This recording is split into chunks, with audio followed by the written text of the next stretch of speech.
আসসালামু আলাইকুম। সবাই কেমন আছেন? আশা করছি মহান আল্লাহ তাআলার অশেষ রহমতে সবাই অনেক ভালো আছেন। আলহামদুলিল্লাহ আমরাও ভালো আছি। তো আজকে আমরা যাচ্ছি আমার বাবার বাড়িতে। আব্বু ব্যথা পেয়েছে, তাই আব্বুকে দেখতে যাচ্ছি। চলন্ত ফ্যানের মধ্যে হাত লেগে তারপর কেটে গিয়েছে, 4টা সেলাই লেগেছে। তো সেজন্য ভাবলাম চলে যাই, আব্বুকে দেখে আসি।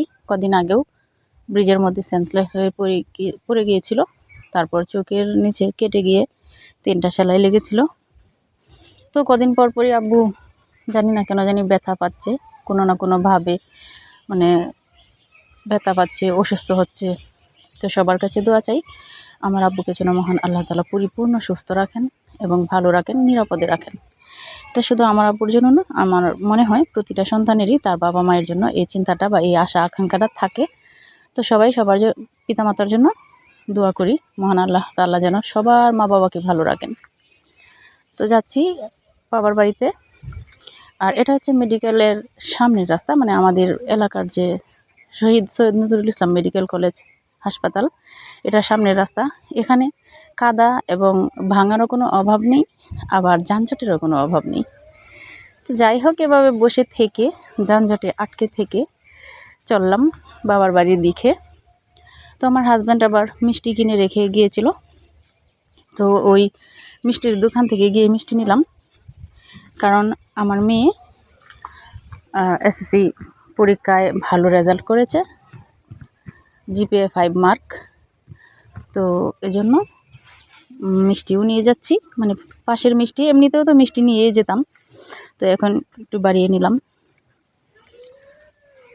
তো ছোটো পিচ্চি মেয়েটাকে সাথে করে নিয়ে গেলাম। আর বাবার বাড়িতে গেলে তো বুঝিনি, ওখানে যখন বোন আসে, দোলা ভাই আসে, বোনের ছেলে মেয়ে আসে, ভাইয়ের ছেলে মেয়ে থাকে, তখন কিন্তু সবাই এক হয়ে গেলে অনেক ভালো লাগে। আর বিশেষ করে যদি সেটা হয় অনেক বেশি মানে মিল মহব্বতের পরিবার। সব পরিবার তো আর এক না, কিছু কিছু পরিবারের মধ্যে একজনের প্রতি আরেকজনের টান একটু কম থাকে। আর কোনো কোনো ফ্যামিলির মধ্যে একজনের জন্য আরেকজনের পরাণ কলিজা এরকম থাকে। তো আমাদেরও আলহামদুলিল্লাহ এখনও পর্যন্ত একজনের জন্য আরেকজনের পরাণের মতো, কলিজার মতো, ওরকমই একজন আরেকজনের প্রাণ, এরকমই আছি এখনও। দেখা যাক কী হয়। তো এই যে এটা হচ্ছে নিয়ামতপুর বাজার, মানে আমার বাবার বাড়ির এলাকা। তো এখানে এসে দাঁড়িয়েছি, গাড়ি পাচ্ছি না, সব গাড়ি যাচ্ছে চৌগাঙ্গা এবং কাজলা, কোনো গাড়ি যাচ্ছে না আমাদের বাবার বাড়ির মানে ওইদিকে। তো এখানে ওয়েট করে তারপর আসলাম। আসার পরে বাড়ির সামনে এসে নামিয়ে দিল গাড়ি, ওপারে যাবে না। তো আব্বুকে ফোন দিলাম, আব্বু আমার 2 ভাতিজা, মানে ছোটো ভাইয়ের 1 ছেলে, বড় ভাইয়ের 2 ছেলে, ওদেরকে পাঠিয়ে দিল। তো ওরা আসলো খুব দ্রুত, মানে ওরা যেন কলিজা। ওই যে দেখেন, এটা হচ্ছে বড় ভাইয়ের ছেলে, আর ওই যে আমার বাবুকে কুলে নিয়েছে, ও হচ্ছে ছোটো ভাইয়ের ছেলে। তো ওকে নিয়েই ওরা দুজনের মধ্যে টানাটানি কাড়াকাড়ি শুরু হয়ে গেছে। তো ওই যে পিছনে আবার এটাও হচ্ছে বড় ভাইয়ের ছেলে। তো ওরা ভিডিওতে তো আর সব কিছু শেয়ার করা যায় না, ছোট্ট একটা 8 মিনিট 9 মিনিটের ভিডিওতে মানুষের জীবনের সব কিছু তুলে ধরতে পারে না। তো অল্প কিছুর মধ্যেই বুঝে নেওয়া যায়। এই যে আমার কাঁধের ব্যাগটা সহ আমার ভাতিজা নিয়ে গেছে, মানে আমার যেন কষ্ট না হয় সেজন্য, মাম্মি দিয়ে দেন আমার কাছে দেন, এভাবে করে ও নিয়ে যাচ্ছে। আর বাবুকে নিয়ে গেল তো ওই যে সামনে আরেক ভাতিজা। আর কিছু রাস্তায় এসে দেখলাম আপা এবং আম্মাও রাস্তার মধ্যে ওয়েট করছিল, তো দেখতেই পাচ্ছিলেন। এবার দেখলাম এসে আমার আব্বু ব্যথা পেয়েছে, এই যে ব্যান্ডেজ করা। তো এটা দেখে আসলে ভীষণ কষ্ট লাগছে, প্রতিটা সন্তানেরই লাগে। এখানে খাবার রেডি করে দিয়ে দিল আম্মা এবং ভাবি, তো আমরা খেতে বসে গেলাম। আসলে কেন যেন খেতে পারছিলাম না, ওই যে আসার পর মিষ্টি শরবত ওইগুলা দেওয়া হয়েছে, তো মিষ্টি শরবত এগুলা খেয়ে ভাত খেতে পারছিলাম না। আর যেহেতু চলে যাব আবার, সেজন্য খেতেও হবে। খুব লেট হয়ে গিয়েছে রাস্তার মধ্যে যানজটের জন্য, এবং ওই যে নিয়ামতপুর বাজারে এসে গাড়ি পাচ্ছিলাম না। তো প্রথমে শাক এবং এই যে মুরগির গোশত এবং গরুর গোশত এগুলো দিয়ে খেয়ে উঠে ফেললাম, আর কোনো পাতে তুলতে পারিনি, এগুলা দিয়েই একদম পেট ভরপুর হয়ে গিয়েছে।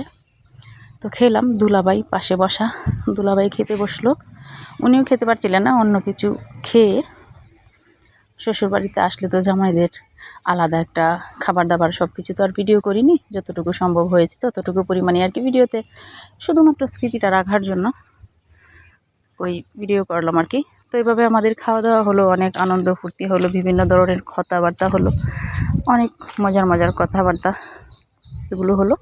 তো এই যে দেখুন খেয়ে দিয়ে উঠেও এই যে আমার মেয়ের হাতে মজা, আমিও পেয়ারা খেলাম, আপার বাড়ি থেকে পেয়ারা নিয়ে আসছিল।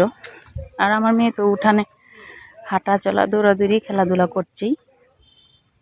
তো এই যে দেখুন কত সুন্দর একটা বিড়াল, এটা আমার বাবার বাড়ির বিড়াল। তো এখানে আমাদের পাশের বাড়ির একটা সম্পর্কে চাচা হয় আর কি, প্রতিবেশী, উনি আসছেন। আব্বু যেহেতু ব্যথা পেয়েছে, আবার উনিও অসুস্থ, সেজন্য আবার ওনাকে একটু ভিডিওতে রাখলাম। ওনার নাকি অনেক বড় একটা অসুখ হয়েছে, ওদের বাড়িতে খুব একটা মানে আমাদের যাওয়া হয় না।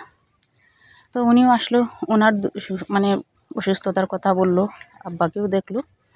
তো ওনাকেও আবার আমার মেয়ের পাশের মিষ্টি ওগুলা খাইয়ে দিলাম, ওনার স্ত্রীও আছে পাশে, মানে আমাদের ঘরেই। তো এদিকে আমার মেয়ে এই যে মজা নিয়ে কী করছে দেখেন, নানার বাড়িতে আসলে যেন খালি মজা আর মজা। এই যে ভাতিজারা দিচ্ছে, তারপর বোনের ছেলে মেয়ে দেয়।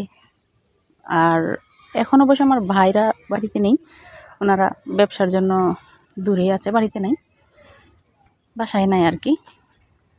তো এই তো চলছে মজার মজার সুখ দুঃখের কথাবার্তা। তো এটা হচ্ছে এই যে এখন দেখতে পাচ্ছেন, এটা আমার ছোটো চাচার ঘর। আমরা দুই বোনকে ওরা ডেকে নিয়ে গেল ওদের ঘরে। তো এসেই তো সবাইকে জিজ্ঞাসা করলাম, তো আমার ছোটো চাচা আব্বাকে দেখতে আসছে।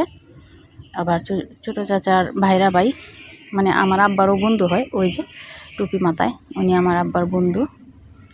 আবার ছোটো চাচার ভাইরা ভাই আব্বাকে দেখতে আসলো। তো এখন যেটা দেখতে পাচ্ছেন, এটা হচ্ছে আমার ছোটো চাচার ঘর। আগে যেটা বলেছিলাম সেটা ভুল।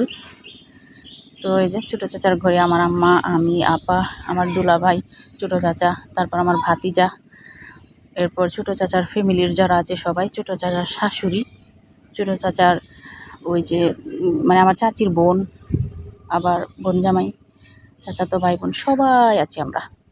ওই যে এটাও চাচাতো বোন, চাচাতো বোনের মেয়ে, মানে আমরা অনেকেই আছি এখানে। তো যেহেতু মহিলা, ওদেরকে আমি একটু মুখটা না দেখাইলাম। তো ওদের ঘর থেকে আড্ডা দিয়ে বিভিন্ন ধরনের কথাবার্তা বলে দুলাভাই আসলো আব্বার কাছে। আবার যেহেতু দুলাভাই চলে যাবে, আপু চলে যাবে, সেজন্য আব্বার কাছে আসলো, কথাবার্তা বলল, আব্বুকে অনেক ধরনের বুঝ পরামর্শ দিল, আব্বুকে কাজ না করতে বারণ করলো, মানে রিস্কজনিত কাজ যেন না করে, যেহেতু অসুস্থ থাকে, ব্যথা পেয়ে যায়। তো যে আপু চলে যাচ্ছে, আমিও চলে যাচ্ছিলাম, বোরকা পরে নিয়েছি। তো যেহেতু আমার বাসাটা কিশোরগঞ্জ, একটু দূরে, সেজন্য আমাকে আর কেউ যেতে দেয়নি, মানে সবাই জোর করে হাতের ব্যাগ ওগুলা টেনে টুনে নিয়ে রেখে দিল, এবং আমার হাজব্যান্ডকে ফোন দিল যেন আমি আজকে থাকি। তো আমার হাজব্যান্ড অনেক ভালো মনের মানুষ, উনি আবার মুখের উপর কাউকে কোনো কিছু কষ্ট পাবে এ ধরনের কথা বলে না, বলতে পারেও না, আলহামদুলিল্লাহ, মাশাল্লাহ।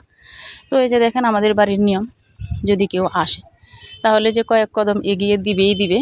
তো এই যে আপা এবং দুলাভাইয়ের পাশ দিয়ে সবাই যাচ্ছে। তো আমার এই যে বোরকা টেনে খুলে ফেলছিল সবাই, বোরকা খুলেনি, মানে এই যে মুখোশ টুকুশ খোলা, সেজন্য আমি মুখোশটা এভাবে মুখে ধরে ভিডিওতে আমি একটু থাকলাম আর কি। তো এই যে যাচ্ছি, পিছনে আম্মা। তো সবাই গিয়ে এভাবে এগিয়ে দিয়ে আসছিলাম আপুকে এবং দুলাভাইকে। আপু বলছিল তোমরা এবার চলে যাও, মানে আমাদের বাড়িতে যেও।